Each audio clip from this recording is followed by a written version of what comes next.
पूर्व प्रधानमंत्री अटल बिहारी वाजपेयी की जयंती को सुशासन दिवस के रूप में मनाया जा रहा है। प्रधानमंत्री पद पर रहते हुए वाजपेयी जी ने कई जन केंद्रित नीतियों को अपनाया, जिसने आम लोगों की जिंदगी को बदल कर रख दिया।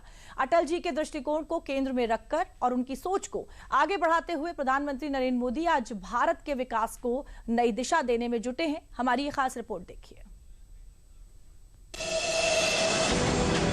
भारत में शासन अब सिर्फ फाइलों और नियमों तक सीमित नहीं रहा। आज शासन का मतलब है परिणाम, रफ्तार और जवाबदेही। और इसी सोच की याद दिलाता है गुड गवर्नेंस डे, जो हर साल 25 दिसंबर को देश के पूर्व प्रधानमंत्री अटल बिहारी वाजपेयी की जयंती पर मनाया जाता है।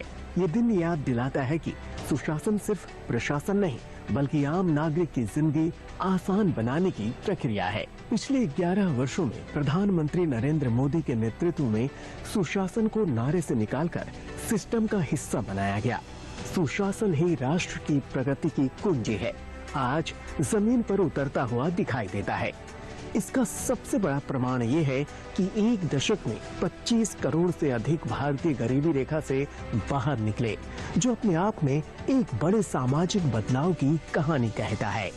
सुशासन की दिशा में पहला बड़ा कदम था सिस्टम से बोझ हटाना।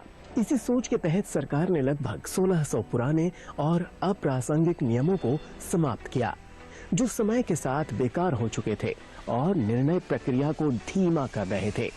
इससे न केवल प्रशासनिक रफ्तार बढ़ी, बल्कि आम नागरिक को भी अनावश्यक प्रक्रियाओं से राहत मिली। लेकिन सुशासन का असली इम्तिहान होता है लास्ट माइल डिलीवरी। जनधन खाते, आधार, मोबाइल की जैम ट्रिनिटी, जो आज इंडिया स्टैक बन चुकी है, ने सरकार और नागरिक के बीच की दूरी लगभग खत्म कर दी। योजनाओं का लाभ अब कागजों तक सीमित नहीं रहा, बल्कि सीधे लाभार्थी के खाते तक पहुंचने लगा। बीते 11 वर्षों में सरकार ने ऐसे कई निर्णायक फैसले लिए, जिन्होंने देश की दिशा और गति दोनों बदली। जीएसटी के जरिए देश को वन नेशन वन मार्केट मिला। आईबीसी के माध्यम से बैंकिंग सिस्टम को एनपीए संकट से उबारने की कोशिश हुई। आर्टिकल 370 हटाकर कश्मीर का पूर्ण एकीकरण किया गया, जबकि सीएए के जरिए प्रताड़ित शरणार्थियों को नागरिकता का अधिकार मिला। नीति निर्माण की सोच में भी बड़ा बदलाव आया। प्लानिंग कमीशन की जगह नीति आयोग ने ली, जहां राज्यों के साथ मिलकर भविष्य की रणनीति तैयार की जाती है। अब फैसले ऊपर से थोपे नहीं जाते, बल्कि सहयोग और प्रतिस्पर्धा के जरिए विकास को गति दी जाती है। भारत अब केवल उपभोग करने वाला देश नहीं रहा। मेक इन इंडिया और स्टार्टअप इंडिया ने भारत को उत्पादन और नवाचार का केंद्र बनाया।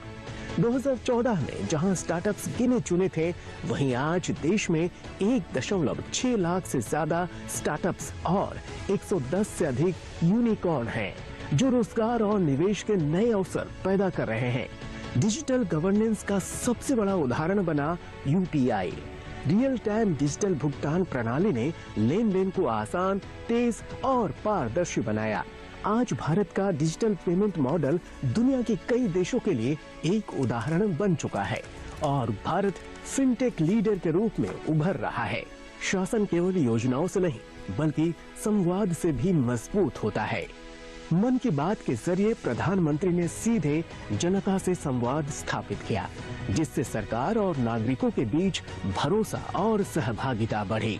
ये दुनिया में अपनी तरह का अनोखा उदाहरण माना जाता है।